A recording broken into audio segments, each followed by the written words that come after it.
جس کو جو کچھ بھی ملا آپ کے دروازے سے، اللہم صلی علی سیدنا و شفیعنا و حبیبنا و نبینا و مولانا محمد و بارک وسلم صلاۃ و سلاما علیک یا رسول اللہ،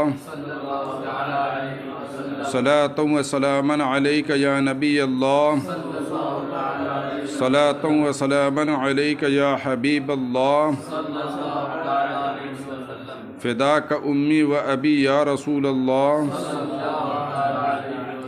وَإِنْ أُرِيدَ بِهِ ذَاتُ الشَّيْءِ فَهُوَ الْمُسَمَّى لَكِنَّهُ لَمْ يَشْتَهِرْ بِهَذَا الْمَعْنَى.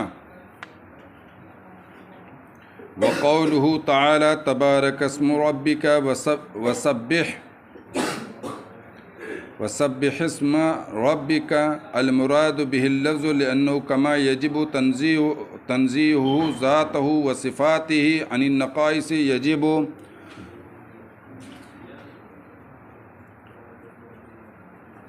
تنزیہ الالفاظ الموضوعۃ لہا عن الرفث وسوء الادب.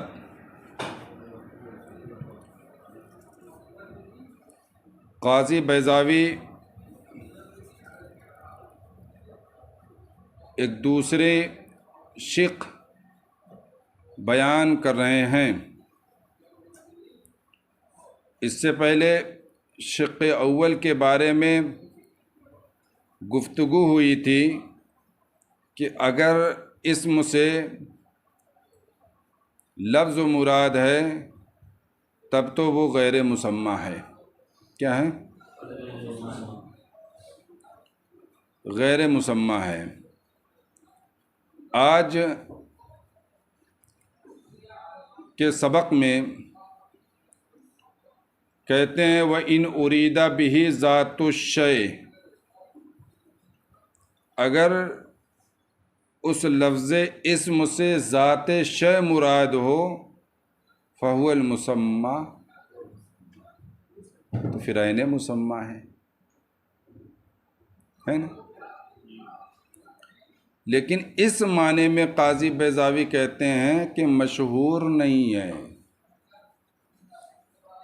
یعنی لفظ سے مسمى مراد ہو، یعنی ذات شے مراد ہو، ایسا استعمال کلام عرب میں پایا نہیں جاتا ہے نا.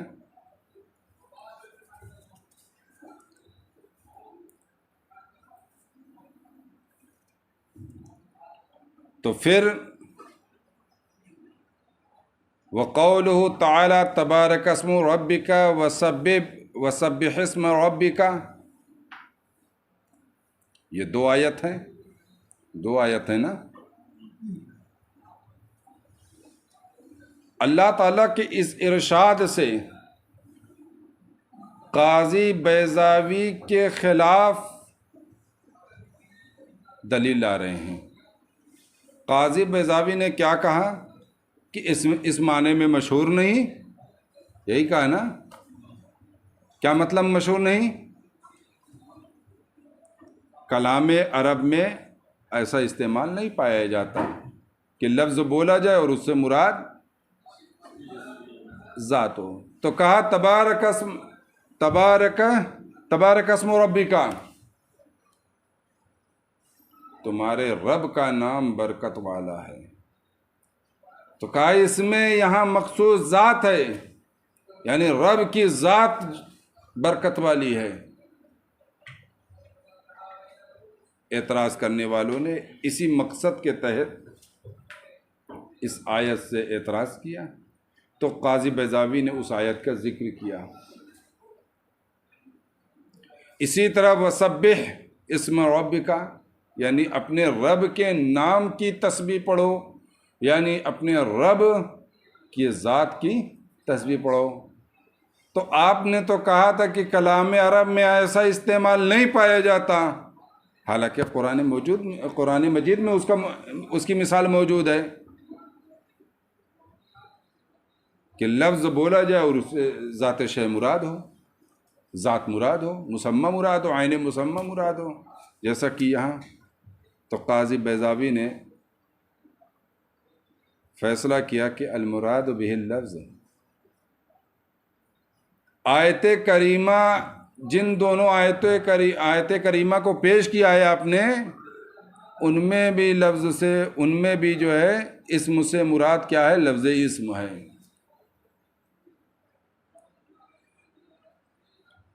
کیوں اسم مراد ہے؟ پروردگار عالم نے یہ فرمایا تبارک اسم ربک وسبح اسم ربک۔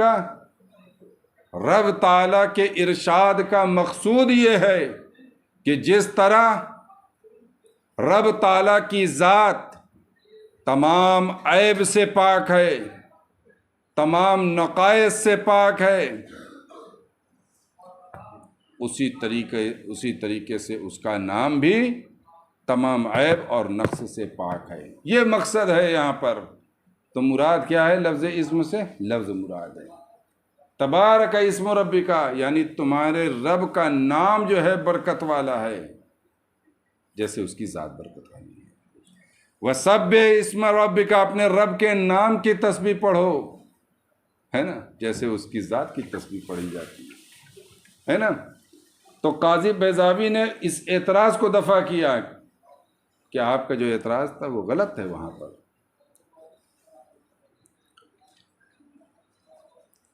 المراد به اللفظ، اور اس سے مراد لفظ، لأنه كما يجب تنزیہ ذاتہ و صفات، یعنی نقائص، اس لیے کہ جس طرح اس کی ذات اور صفات کو نقائص عیوب سے پاک کرنا واجب ہے نا، پاکی بیان کرنا واجب ہے۔ یجب تنزیہ الالفاظ الموضوعۃ لها عن الرفث وسوء الادب، اسی طریقے سے ان الفاظ کی پاکی بیان کرنا واجب ہے جو اس کے لیے وضع کیے گئے ہیں، ہے نا۔ کن سے پاکی بیان کرنا ہے؟ رفث، فحش گوئی، وسوء الادب، اور بے ادبی، یعنی ایسے الفاظ آپ استعمال نہیں کر سکتے کہ جس سے فحش پتہ چلے، فحش کا پتہ چلے یا بے ادبی ظاہر ہو۔ سمجھ رہے ہیں نا؟ تو اس کے نام کی اگر کوئی توہین کرتا ہے تو کافر ہو جائے گا، جیسے اس کی ذات کی کوئی توہین کرے تو کافر ہوگا، ہے نا۔ تو اب اس سے بہت سارے مسئلے سمجھ میں آ گئے، کیا خیال ہے؟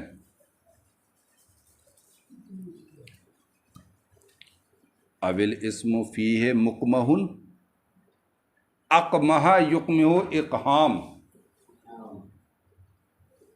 کیا ہونا؟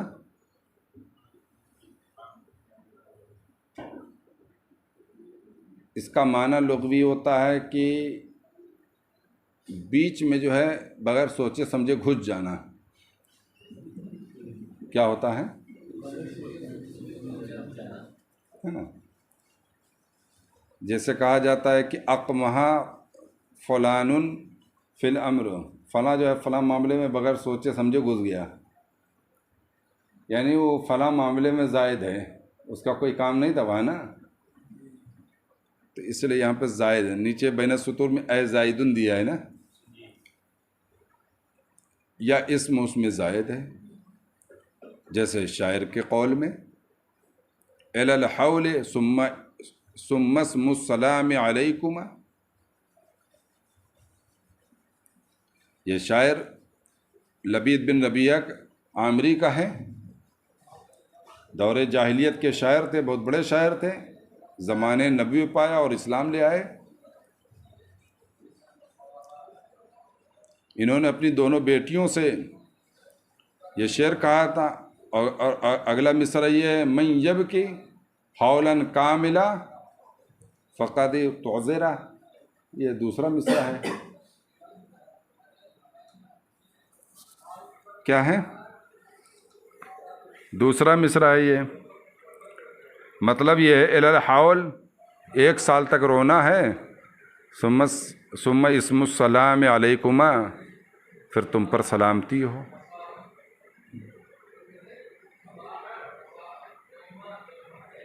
ہے نا. میں جب کہ حولاً کاملہ جو 1 سال تک روئے فقد تو ذرا تو وہ معذور ہے پھر. ہے نا.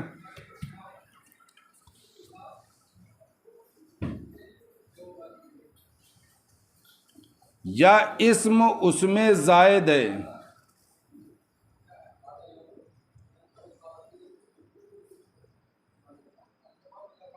قاضی بیضاوی یہ کہنا چاہتے ہیں تبارک اسم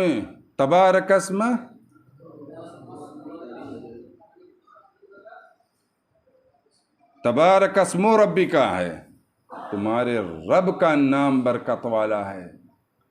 تو کہتے ہیں اس میں زائد ہے. اس میں جیسے کلام عرب میں ایک بہت بڑے شاعر کا یہ شعر موجود ہے، الی الحول ثم اسم السلام علیکما. یہاں پر کہنا کیا ہے ان کو؟ السلام علیکما.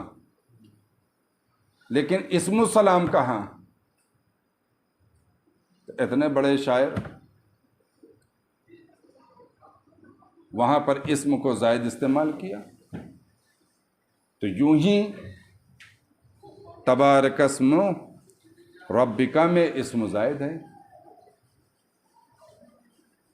اور وسبح اسم ربک میں اسم زائد ہے.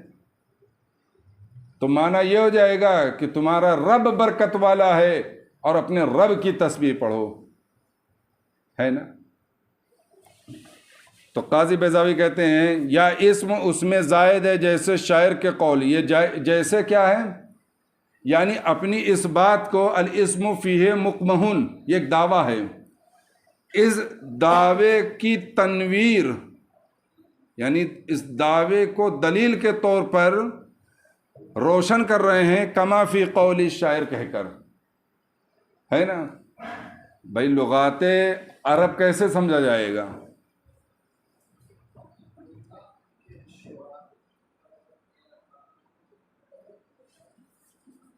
شعرائے عرب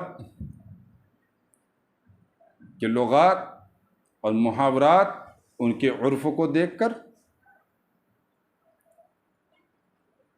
کیا خیال ہے؟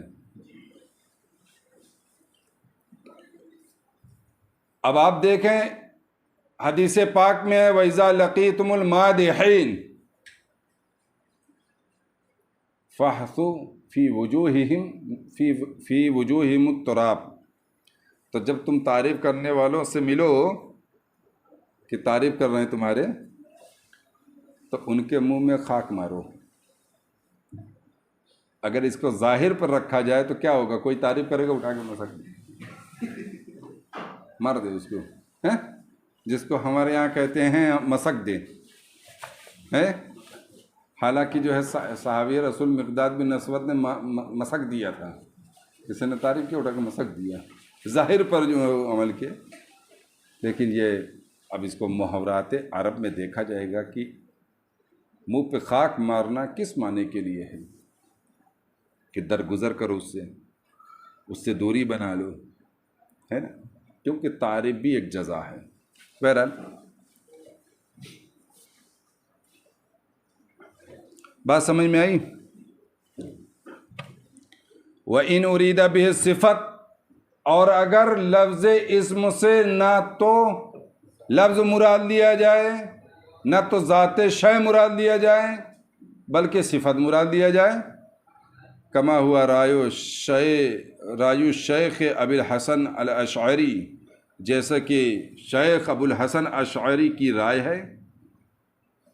تو انقسم انقسام الصفت عنده الى ما هو نفس المسمى الى ما هو غیره الى ما هو ليس هو ولا غیره.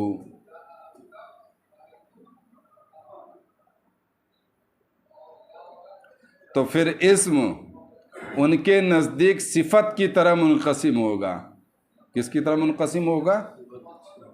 صفت کی طرح منقسم ہوگا. ایک الہ، ایک قسم وہ جو نفس مسمہ ہے، اور ایک قسم وہ جو اس کا غیر ہے، اور ایک قسم وہ جو نہ تو عین ہے اور نہ ہی غیر ہے۔ یہ پورا علم کلام کی جو ہے بحث آ گئی آپ کے سامنے۔ علم کلام کی بحث آ گئی۔ یہاں پر 3 قسم انہوں نے کیا ہے۔ بنیادی طور پر صفت ربانی، پروردگار عالم کی صفت کہ بنیادی طور پر دو قسم ہے، ایک وجودی اور ایک عدمی۔ وجودی جیسے علیم ہے، قدیر ہے، حی ہے، مرید ہے، شائی ہے، قدیم ہے، واحد ہے، سمیع ہے، بصیر ہے۔ اور آدمی جیسے کہ جوہر نہیں، عرض نہیں۔ تو کہتے ہیں اگر صفت سے، اگر اسم سے مراد صفت ہے تو پھر جیسے صفت کی تقسیم ادھر ہوتی ہے ویسے اسم کی بھی تقسیم ہو جائے گی۔ سمجھ رہے ہیں؟ یہاں پر جو 3 قسم بیان کی گئی ہے، اب آپ دیکھیں صفت 3 طرح کی۔ الا ما ہوا نفس المسمى، ایک وہ جو نفس بے عینی عین ہو، بے عینی مسمى ہو، عین نہیں، عین کا لفظ نہیں بولا جائے گا، رب تعالیٰ کی ذات پر عین نہیں بولا جائے گا، کیونکہ عین اور عرض یہ عالم کی قسم ہے۔ نفس مسمى جیسے وجود، اللہ رب العزت کی ذات اور وجود کوئی الگ الگ چیز وہ ہیں، کوئی الگ الگ ہیں، چیز بھی نہیں بول سکتے آپ، شاید تو ممکن کو نہ کہتے ہیں، ہے نا؟ تو کہتے ہیں ہوا نفس المسمى، وہ نفس مسمى ہے، وجود ہے۔ اسی طرح سے اللہ رب العزت کی ذات باقی ہے۔ کیا ہے باقی کا کیا مطلب ہے؟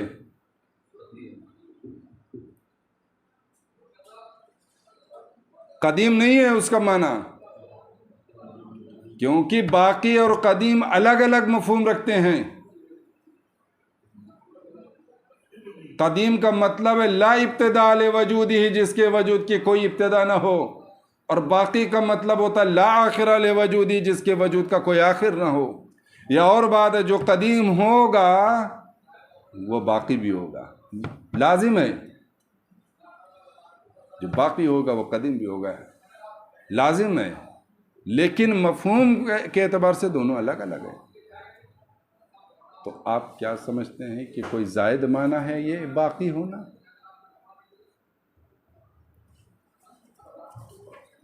بقا کوئی زائد معنی ہے؟ وہ نفس المسمى،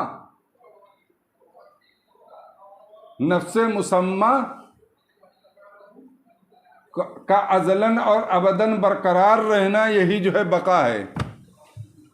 کیا ہے نا؟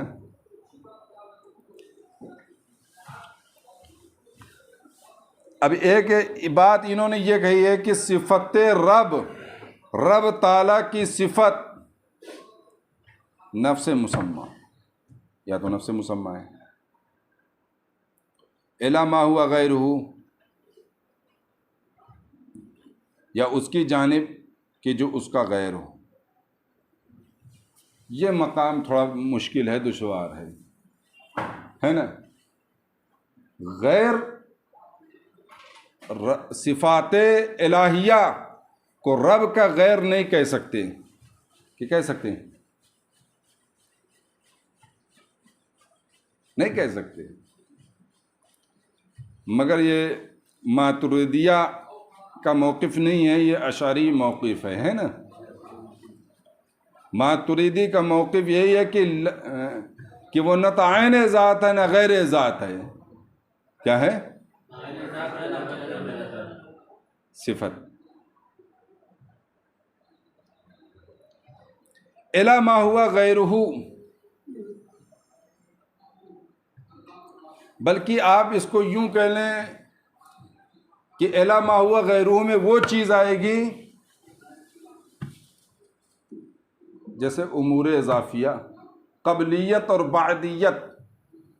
اللہ ہر شے سے قبل ہے، نسبت کدھر ہے؟ ہر شے کی جانب ہے نا.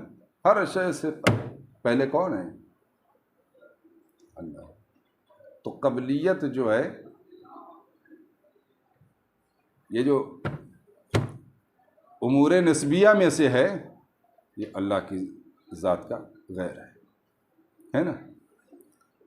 اور الا ما ہوا لیسا ہوا ولا غیرہ، اور اس کی جانب صفت کی تقسیم ہوتی ہے جو نہ تو عین ذات ہے نہ تو غیر ذات ہے، جیسے سمیع ہونا، قدیر ہونا ہے نا، مرید ہونا. اس کے بارے میں آپ شرح قائد میں پڑھے بھی ہو. تو کہتے ہیں کہ اگر اسم سے مراد صفت ہے تو پھر جس طرح صفت کی تقسیم 3 چیزوں کی طرف ہوتی ہے، ویسے ہی اسم کی بھی تقسیم 3 چیزوں کی طرف ہو جائے گی، ہے نا. سمجھ میں آئی بات؟ چلیں بس کرو.